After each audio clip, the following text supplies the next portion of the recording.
DIYers. There was something that I caught here on this platform called the Social Proof Podcast, which is a really dope podcast that gives a lot of advice and gems to entrepreneurs. In this particular episode, we got some really dope DIYer advice and some gems from a legendary songwriter named Theron Thomas, who's a Grammy-winning songwriter from St. Thomas, U.S. Virgin Islands, celebrated for crafting chart-topping hits for artists like Lizzo, Rihanna, and Lil Durk. As one half of the duo R City, he has shaped the sound of modern pop and hip-hop, earning the 2024 Grammy for Songwriter of the Year. This is somebody who's been in the industry for some time and has done a lot. In a time where it feels like music is shifting, specifically for those who are rapping, where there's more responsibilities to do content, there's all these different things we got to do. I think a lot of artists are being reminded what it requires to call yourself a DIYer or an independent artist. DIY. And I think a lot of artists forget this is a motherfucking job.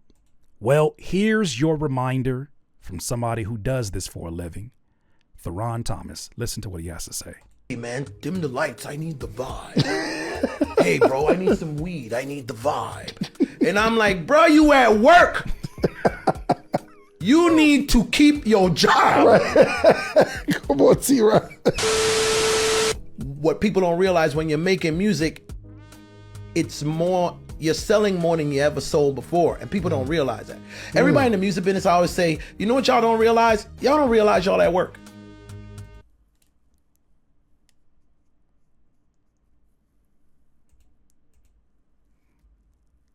You mad yet? Somebody mad in here yet? Anybody trying to hear this shit? I gotta catch a vibe in order to get to what I'm getting to. I gotta let the ideas come to me, man. You can't force the ideas. Head ass. What do you mean? People in the music business, oh man, we could smoke weed, we could drink liquor, there's girls in the studio. It's just like, yo, we get around to it, we'll do whatever. Hey, I made a song today, I like it, it's cool. Ha ha. You forgot this was your job. I feel you. You don't realize that this is how you pay your bills. This is how you gonna put your kid through college. This is how you gonna take care of your mama. This is how you gonna get your mama out the hood.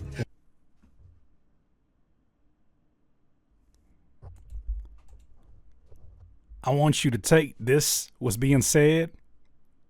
For those of us that work, we already know this. We already know what the situation is. For those who don't do music, I just want you to take this thought that he's sharing, and I want you to put that in the back of your brain. Put it in your back pocket for later referencing, because there's going to come a time in let's say about 5 or 10 years, where a lot of these artists that you're wondering, hey, whatever happened to them? They going to tell you it was the label's fault. He just told you that in an environment called the music business or the record business, in the music industry, this is something that happens far too often, where you get artists who are in position to just be real chill about the process, and they do not take it serious as a job. They don't clock in anywhere near any kind of consistency. They don't show up as professionals. They just be like, yeah. See, sports players do. They get up at 4 or 5 a.m. and they go and they work out and they shoot and they do this. Yeah. See, most writers, producers, they don't realize that. They're like, hey man, dim the lights, I need the vibe. I say that with a full LED light show going on behind me, but don't mind that. Don't mind that. The vibe came after the work was done. The vibe came after the work was done. I think some people think that the vibe is the work. I gotta get the aesthetics right. I'm not feeling it. Meanwhile, somebody with not even a lick of your talent is whooping your bare ass. No pause, they're whooping your bare ass because they're literally showing up on a consistent basis and getting 1% better daily. 1% better daily. You're too busy sitting in the corner saying, what's the temperature in this room? Can we get it to 72? Head ass. Hey, bro, I need some weed. I need the vibe. And I'm like, bro, you at work. Can you imagine going to work? Nigga, can you imagine going to work? Somebody gonna have to tell the truth, and I'm gonna tell it. imagine going to work and they say, hey there, Curtis, why you didn't clock in yet? I just wasn't vibing with the on time today. I want to do something different.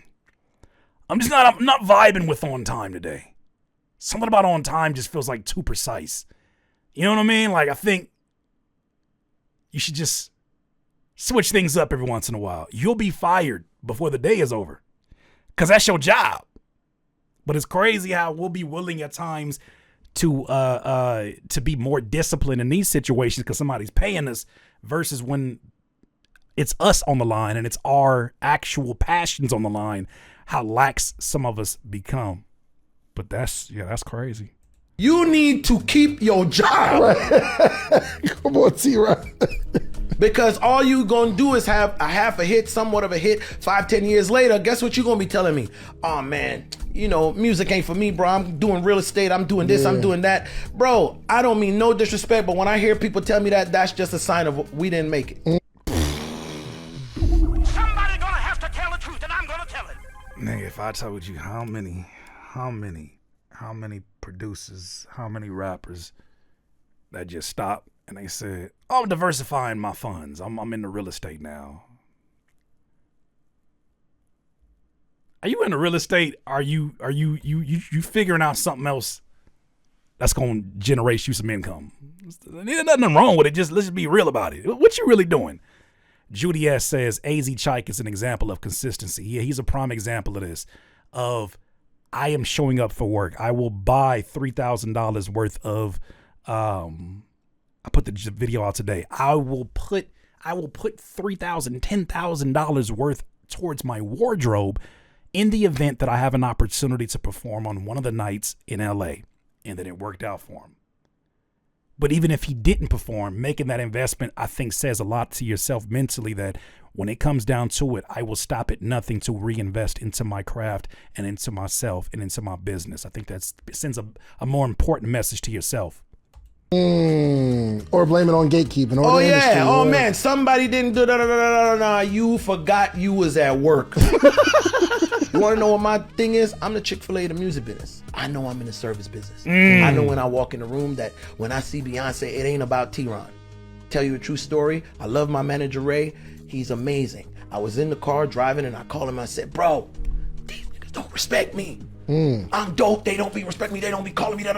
I'm going crazy." And he let me rant for 20 minutes. He didn't talk. He said, "Are you finished?" I said, "Yeah. What's up?" "Turn on the radio." "What?" "Turn on the radio." Turn on the radio. "What song is playing?" "I wear Gucci. I wear Pele at the same." I never forget. He said, "Is it a hit?" "Yep." "Did you write it?" I said, "Nah." I said, "Well, shut the fuck up. The music business don't need you. You need it." Yeah, I think that's a cold reminder that this is a privilege. Have to tell the truth, and I'm gonna tell it. It's so many gems in this interview. I'm just highlighting 2 clips that popped up. This is a job. Damn it, this is a job. And I think that this is a good message right now, especially because I'm seeing a lot of artists that are jumping into the competition that starts to bleed its way from competition into like really just saying passive aggressive shit about other folks. Like it starts to get into a place where it's like you trying to create artificial beef, and I don't know. It's just when it gets there, I start thinking about artists that some of these folks have been doing the work. That's why they can take advantage of the moment in the best way. Some of these folks, this is the moment because they refuse to do any of the work that would give them this naturally. So I think this is an important message to put out there because there's a lot of folks that do not want to do the work to even become something, but this is your job. And when you treat it like a job, when you treat it as, when I get off of my 9 to 5, my angel investor, as I like to call it, and I come home, I'm clocking in.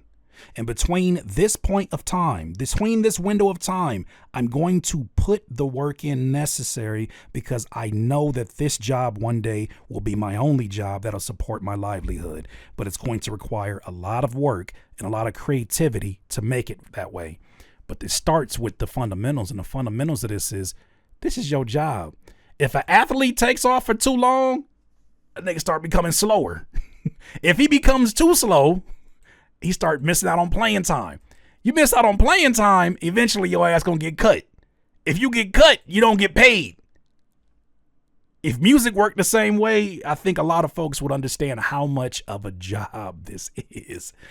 This is a good one. Yeah, too many people go on the music thing as a hobby, which is not a problem if you have a cold reality check with that. But too many people want the results of discipline and dedication, but their hard work looks like hobby. The hard work looks like hobby, but they want the results of somebody who made this their full time. That's just not how it works. That's just not how it works. But if you said hobbyist, there's nothing wrong with that, because there's a lot of people who do have some expensive ass hobbies. Car collectors, card collectors, whatever it is, that's their hobby. It's not their main, and it still is something that it's a lot of pride to have in it, but I think a lot of people feel like that means that they're less serious about it. And I just think that if anything, you're more serious about it, because you're clearly stating what this is for you in particular, and it's not a problem. Here's another clip that he talks about where he really reinforces, how much he doesn't allow opinions to dictate what he does next. Instead, he focuses on the work. The work is the work. The main thing's the main thing. Another video full of gems. Check this out. On a podcast and they say things like, yo, I wrote this song and so told me it was whack. If I send you a song and you don't like it, you can't hurt my feelings. I feel like people should have the right for their opinion, because the opinion ain't a fact. For sure. And we don't know I think what makes a big artist is the decisions that they make. And Brandy could have took it and it don't hit the way it was supposed to hit, because she didn't feel it, and you just never know. And it wouldn't have been big on her. And I'm like, listen, if I send you a song and you don't like it, you can't hurt my feelings. Yeah. I'm still writing 4, 5, sometimes 10 songs a day, bro. I did 4 to 5, 10 songs a day. Somebody's gonna have to tell the truth, and I'm gonna tell it. Oh, because it's your job.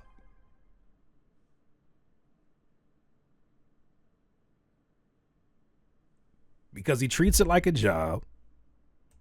Imagine if every single thing that your boss told you had you in an emotional roller coaster. It would be torture to be at that job, right? But every day, folks that work a 9 to 5, you know how that can be. Like, it's been a minute since I've had, but I remember how it is when your boss comes down on you, and it's like, damn, like, okay, I got to get it together. But eventually, especially if you keep the job, you get it together. But in this scenario, he's telling you, like, if I'm doing the work that is necessary, even if this particular specific situation doesn't work out, I'm going to be all right. Because this is what I do for a living, and I'm not going to stop doing that. I love that point that's being made. Hey. Oh, no, for sure. Monday to Friday, I take the weekends off, you know what I'm saying? Try to be a dad, try to make sure my wife don't find a new man. You know what I'm saying? gotta keep it flowing, you feel me? So I'm hoping my wife don't find another man. It's crazy. What happened to your wife?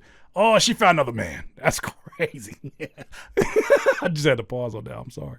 So, I just say that, like, I'm still working and I have so much music, and I tell people, yo, I get told no way more than I get told yes. I miss more shots than I make, but I just keep shooting. Yeah. There was somebody who made a dope comment here. I'm gonna try to highlight it and see if I can find it. Boom. This was here by a username, I think Kingra, and they said, Steph Curry has the most three-pointers made in NBA history. He also has the most missed three-pointers.